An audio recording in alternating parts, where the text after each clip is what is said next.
आपने भारतीय संविधान के अनुच्छेद 1, 2 और 3 को अवश्य पढ़ा होगा। अनुच्छेद 2 कहता है कि संसद विधि द्वारा संघ में नए राज्य का प्रवेश या उसकी स्थापना कर सकेगी। अनुच्छेद 3 कहता है कि संसद को किसी राज्य में से उसका राज्य क्षेत्र अलग करके अथवा 2 या 2 से अधिक राज्यों को या राज्यों के भागों को मिलाकर अथवा किसी राज्य क्षेत्र को किसी अन्य राज्य के भाग के साथ मिलाकर नए राज्य का निर्माण करने की शक्ति प्राप्त है।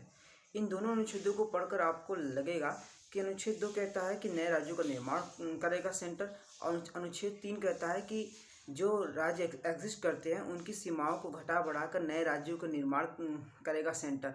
लेकिन इसका कहीं जिक्र नहीं आता है कि जैसे यूपी है, राजस्थान है, उसको सीधे तौर पर उसका खात्मा कर दिया जाए, यानी उसको समाप्त कर दिया जाए।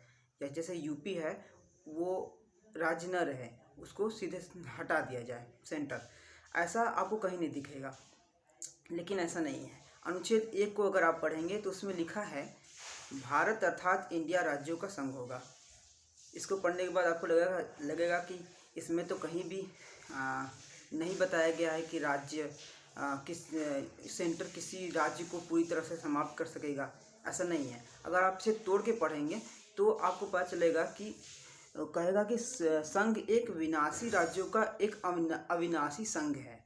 तो इसमें आपको समझ में आ जाएगा कि विनाशी राज्य यानी राज्य जो है उत्तर प्रदेश है वो समाप्त हो सकता है, उसको समाप्त कर सकता है, लेकिन कभी जो सेंटर है भारतीय इतिहास में कभी समाप्त नहीं किया है, इसलिए वो अव्यवहारिक लगता है।